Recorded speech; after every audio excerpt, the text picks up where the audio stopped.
ఉన్న బంగారాన్ని విడిపించి ఆ రోజు ఆన్లైన్ రేటుకే మేము కొంటాం. Sharma gold company. అందరికీ నమస్కారం. Welcome to Suman TV. నేను మీ రమ్య. అక్టోబర్ 2న సూర్యగ్రహణం రాబోతుంది. ఆ రోజు ఎలాంటి నియమాలు పాటించాలి అని మనకు తెలియజేయడానికి ఈ రోజు మనతో పాటు ఉన్నారు దేవులపల్లి బాలచందర్ శర్మ. గురుజీని అడిగి మరింత విషయాలు తెలుసుకుందాం. గురుగారు నమస్కారం. నమస్కారం. గురుగారు, అక్టోబర్ 2న సూర్యగ్రహణం రాబోతుంది అంటున్నారు కదా, మరి ఆ రోజు ఎలాంటి నియమాలు పాటించాలి? శ్రీమాత్రే నమః. శ్రీ గురుభ్యో నమః. ముఖ్యంగా గ్రహణము అంటే గ్రసించబడినది అని అర్థం. అయితే ఈ గ్రహణము ప్రారంభమయ్యేటువంటి సమయము రాత్రి సమయంలో ప్రారంభమవుతుంది.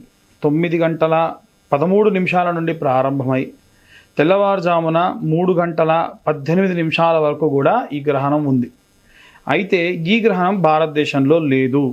ముమ్మాటికి భారతదేశంలో ఎవ్వరు కూడా ఎటువంటి నియమనిష్టలు వంటివి పాటించాల్సిన అవసరం లేదు. మరి ఎందుకండి మీరు చెప్పేది అనంటే, మీ పిల్లలు అమెరికాలో ఉండుండొచ్చు, ఆస్ట్రేలియాలో ఉండుండొచ్చు, ఆఫ్రికా దగ్గర ప్రాంతాల్లో ఉండుండవచ్చు, న్యూజిలాండ్ దగ్గరలో ఉండుండవచ్చు, ఆర్క్టిక్ దగ్గరలో ఎవరైనా ఉండుండొచ్చు. ఇలాంటి ప్రదేశాల్లో ఈ గ్రహణం ఉంది కనుక అక్కడ మీ యొక్క కుమారులు కోడళ్ళు ఉంటే, గర్భవతులుగా ఎవరైనా ఉంటే దయచేసి ఇప్పుడు నేను చెప్పేటువంటి నియమనిష్టలన్నీ కూడా పాటించండి. అయితే ఏమిటా నియమ నిబంధనలు అనంటే, గరక అంటారు కదండి, ఆ గరకను మీరు తినే పదార్థాలన్నింటిలో వేసుకోండి. చిన్నపిల్లలు, వృద్ధులు, గర్భిణీ స్త్రీలు ఆకలిగా ఉంటే ఏదైనా కొంత డ్రై ఫ్రూట్స్, కొన్ని నీళ్లు దగ్గర పెట్టుకొని వాటిలో ఈ గరక కొంచెం ఒక చిన్న పోచగా వేసి మీరు వాటిని తీసుకోవడం ఎటువంటి దోషం ఉండదు. పిల్లలకు కూడా అలాగే ఇవ్వడం ఎటువంటి దోషం ఉండదు. గరక వేయమన్నాం కదా అని చెప్పేసి పిల్లలకు తాపిస్తుంటే అడ్డుపడి ఇబ్బంది పడుతూ ఉంటారు. అలాంటి ఇబ్బందులు పడకుండా జాగ్రత్త పడండి. ఇంకొక విషయం ఏమిటంటే, గర్భిణీ స్త్రీలు అయితే పడుకోవచ్చు. ఇంకా చీకటిగా ఉండే రూమ్లో పడుకొని ఆవు నెయ్యితోని దీపం పెట్టుకొని కనుక పడుకుంటే వారి కడుపులో ఉన్నటువంటి పిండానికి ఆరోగ్యవంతమైనటువంటి వాతావరణము, చర్మ సంబంధితమైనటువంటి ఇబ్బందులు కూడా లేకుండా ఉంటుంది. అయితే ఈ గ్రహణ కాలము అమావాస్య రోజున వస్తుంది కనుక కాస్త ఎవరైనా సరే యుక్త వయసులో ఉన్నవాళ్ళు, తినకుండా ఉండగలిగినటువంటి వారు మనకి పట్టు విడుపు అని అంటారు. గ్రహణం ప్రారంభమయ్యే దానికంటే కూడా 45 నిమిషాల ముందు, 45 నిమిషాల తర్వాత కూడా గ్రహణం భరిస్తుంది. కాబట్టి ఏం చేయాలి అంటే, ఖచ్చితంగా భోజనాది కార్యక్రమాలు అంతకు మునిపే పూర్తి చేసుకోండి. గ్రహణం పట్టే సమయం కంటే 45 నిమిషాల ముందే పూర్తి చేసుకోండి. గ్రహణం అంతా పూర్తయిన తర్వాత వరకు ఏం తినకుండా ఉండండి. గ్రహణ కాలం ప్రారంభమైన సమయం అది రాత్రి సమయం అవుతుంది కనుక వీలైతే ఇక్కడి వారు కానీ, ఆ గ్రహణం పట్టిన చోట ఉన్నవారు కానీ వీలైనంత వరకు సూర్యగ్రహానికి సంబంధించినటువంటి మంత్రం ఏదైనా జపం చేసుకోండి. ఏం మంత్రం జపం చేయాలి అనంటే, ఆదిదేవ నమస్తుభ్యం ప్రసీదం మమ భాస్కర, దివాకర నమస్తుభ్యం ప్రభాకర నమోస్తుతే. ఇంత పెద్ద మంత్రం మేము చెప్పలేము అనుకునే వారికి ఆరోగ్యం భాస్కరాదిత్యేత్ అనేటువంటి మంత్రం చెప్పాలి. ఇది 108 సార్లు కనీసం పఠనం చేయండి. దీనివల్ల ఈ సూర్యగ్రహానికి సంబంధించినటువంటి గ్రహణ దోషములు ఏవి కూడా మీ పిల్లలకు కానీ మీకు కానీ పట్టకుండా ఉంటుంది. ఇకపోతే అదే అమావాస్య నాడు మనకి ఈ యొక్క పెత్తర అమావాస్య, మహాలయ అమావాస్య అని చెబుతూ ఉంటారు. కాబట్టి ఈ మహాలయ అమావాస్య నాడు అందరూ కూడా స్వయం పాకాది దానములు ఇస్తారు, బ్రాహ్మణులు పిలిపిస్తారు, అన్ని రకాలైనటువంటివి కూడా విశేషంగా ఆచరిస్తారు. బాగుంది. మమ్మల్ని కొంతమంది అడిగినటువంటి విషయం ఏమిటంటే, అయ్యా మా నాన్నగారికి అందరం ఆడపిల్లలమే, 3 ఆడపిల్లలు ఉన్నాం, మాకు పిల్లలు లేరు, అన్నతమ్ములు ఎవరు లేరు, మా బాబాయ్ వాళ్ళు ఎవరో మా నాన్నగారిని ఖననం చేశారు, మా నాన్నగారికి మరి మేము బియ్యం ఇవ్వచ్చా అని అడిగారు. ఆడవాళ్ళ ఇవ్వచ్చండి.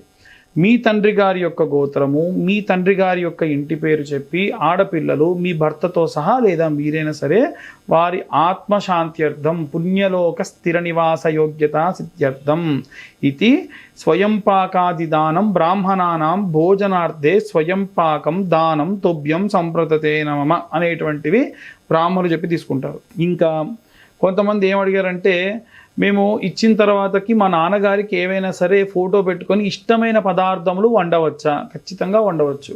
మీరు వండి నైవేద్యం పెట్టి కొన్ని పదార్థములు అవి కొన్ని తీసుకొని ఒక చిన్న గిన్నెలో వేసుకొని మీ డాబా పైనకి తీసుకెళ్ళి పెట్టండి. పక్షులు వచ్చి వాటిని స్వీకరించి వెళ్తాయి. అయితే విశేషంగా ఆడపిల్లలు ఎవరన్నా ఉన్నా, అందరూ చదవచ్చు, మగపిల్లవాళ్ళు ఆడపిల్లలు అందరూ చదవచ్చు ఈ మంత్రాన్ని. ఆడపిల్లలు ముఖ్యంగా చదివితే వారికి మీరు ఈ యొక్క నైవేద్యం ఇచ్చినట్టు. ఇప్పుడు నేను చెప్పేటువంటి మంత్రం పూర్తిగా 6 శ్లోకాలుగా ఈ మంత్రం ఉంటుంది. కాబట్టి ఇప్పుడు నేను చెప్పేటప్పుడు స్క్రీన్ మీద మంత్రం వస్తుంది, దాన్ని మీరు స్క్రీన్ షాట్ తీసుకొని దయచేసి అందరూ కూడా తూచా తప్పకుండా పఠించండి.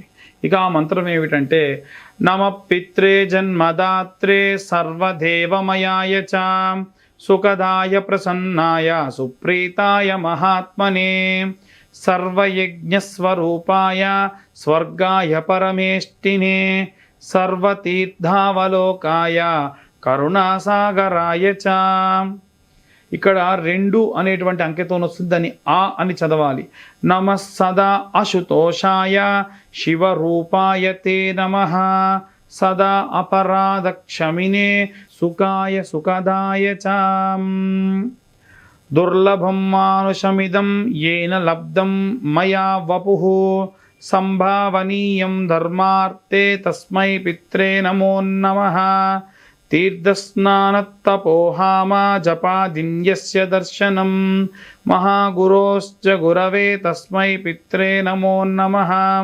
యస్య ప్రణామస్తవనాత్ కోటిశ్చ పితృతర్పణం అశ్వమేధాశతైస్తుల్యం తస్మై పిత్రే నమో నమః. ఈ మంత్రాన్ని ఆడవారు మగవారు అందరూ చదవచ్చు. ఎవరన్నా మగపిల్లవాళ్ళు కార్యక్రమాలు చేయట్లేదు అనుకున్న వారు ఎవరన్నా ఉంటే కనుక, ముఖ్యంగా ఆడపిల్లలు మీ తండ్రి గారికి తల్లి గారికి ఎవరికైనా నైవేద్యం పెట్టి ఆ నైవేద్యం పెట్టిన పదార్థం దగ్గరనే వారి ఫోటో చూసుకుంటూ ఈ మంత్రాన్ని పఠనం చేయండి. విశేషమైనటువంటి ప్రతిఫలాన్ని, అంటే పితృదోషాలు లేకుండా, ముందు తరాల వారికి ఎటువంటి పితృదోషాలు లేకుండా కాపాడవచ్చు. ఇది ఆ యొక్క అమావాస్య రోజుకు సంబంధించినటువంటి విషయం. గురువుగారు చాలా చక్కటి సందేశాన్ని మా ప్రేక్షకులకు వినిపించారు అండ్ వాళ్ళు కంపల్సరీగా పాటిస్తారు. ధన్యవాదాలు. ధన్యవాదాలు.